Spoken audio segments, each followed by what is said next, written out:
Welcome to the Be the Sun, Not the Salt podcast. I'm Dr. Harry Cohen, author of Be the Sun, Not the Salt. I'm joined by my co-host, Connie Fontaine, all things Be the Sun, Not the Salt, chief super spreader. We're going to get into the chapters. Today's chapter, Connie, take it away. Yeah. So these mini episodes are a lot of fun for all of us. It's a good nudgy reminder for us every day. And Harry's restarted this practice back in January, but picking up the book and using it as a tool that we intended it to be like. And you can pick up chapter 10 on the 10th of the month and just work your way through the book or pick it up randomly. So we're excited to take you through chapter 10, which is Don't Hang with Cilantro. Probably one of the chapters that make people smile. When you're on a news broadcast, we've seen people pick it up and say, Dr. Cohen, like, what does this mean? Let's talk about Don't Hang with Cilantro.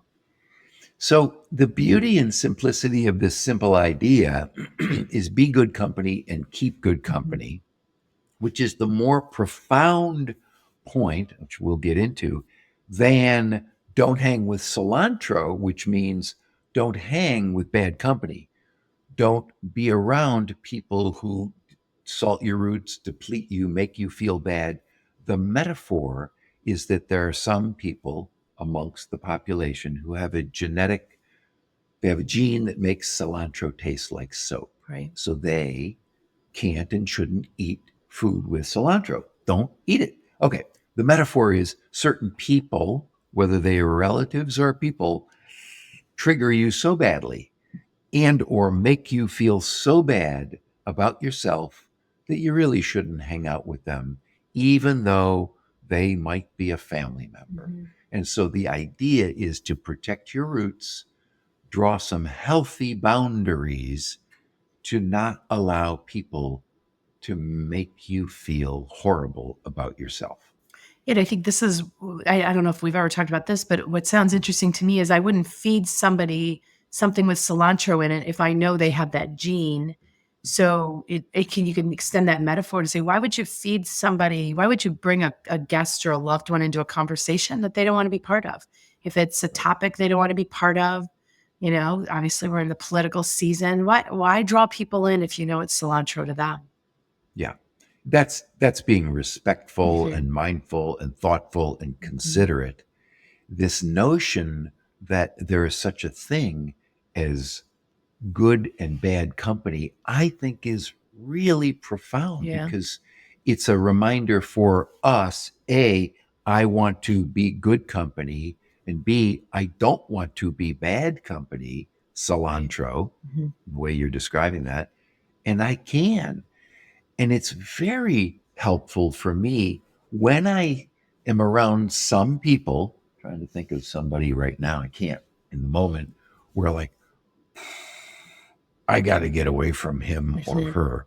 Now that I'm thinking about it, there is someone that they talk a lot. Now, that for me, this particular person is cilantro. For me, it's like after a couple of minutes, it's like, oh my God, this could be 10. And I know that I want to limit my contact. Now, this isn't a close person, but it's someone that I can run into. And I know that I'm going to limit my contact with him. A friend of mine articulated this great notion, paying attention, which is to give your attention. You're paying this precious thing, your attention to someone. Do you really want to be hanging with this person? And if the answer is, well, I need to, okay, then limit your time with this person. What do you do? So if somebody says, well, this is a coworker, I have no choice. How do I mean, they're cilantro, they just walk in the room and I'm like, oh, cringe. Great question. And it's it's sometimes a real problem. I'm not disputing it. You have to limit your time with. That doesn't mean, well, I can't. I work right next, or, we always go out to lunch. Yeah, as best you can. Healthy boundary. When I say healthy boundary, it's like a door in a bathroom or a door in a bedroom. Right. You can close it. Can I have some privacy? Do you mind if I need some space? Yeah. All of the ways that we can say, no, I think I'm going to stay right here. You guys go to lunch by yourself. Whatever it is. Hey, you want to come to the bar? These are the things you have to do to protect your roots. That's healthy. I got some advice from somebody once at Ford, someone very high up, that it helped me in a situation where I was leading somebody that literally drove me crazy because this person was a male chauvinist. He was so sarcastic and condescending to me and everyone around him. And the advice was, when you have to work with somebody you don't like, find something about them, one thing that you like about this person. And for me, as a leader, I needed to meet weekly with this person. And what I found was I loved the fact that he was a family man. I would start every conversation, every meeting with, "How are the kids? What'd you guys do this weekend?" And that changed the whole tone of the meeting because then he was in a good mood. He was talking about something that mattered to him. I felt good because I was like, okay, I'm all right with this guy. We got through meetings and it changed the trajectory of our relationship, but it also just made me feel better that I wasn't disliking somebody so intently. So that's one piece of advice that I got once that has worked wonders for me. I love it.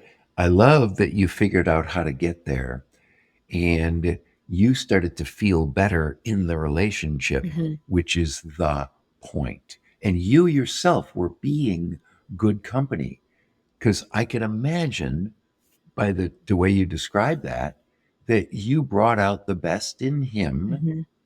that allowed you to feel better. You yourself were being good company in that exchange. Good for you. Right. And as we talk about, all those good things we do make us feel better, make the person feel better.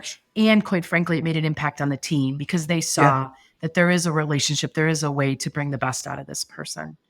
I think this brings me back to Tim's story too. And I think our podcast with him was so, first of all, he was such a warm, genuine guy. If people haven't listened to that one, I think they'd enjoy it. But he also had such great insights. And you and I both love the metaphor about, or the analogy of the corner man, the green Yeah. room, those Yeah. two. So surround yourself with the people who do lift you up, the people who celebrate you and are willing to give you the hard truths as well. That's the most important thing. Mhm. Remember, be good company, keep good company. Yeah. So there you go. So everybody, hang with somebody really great for you today.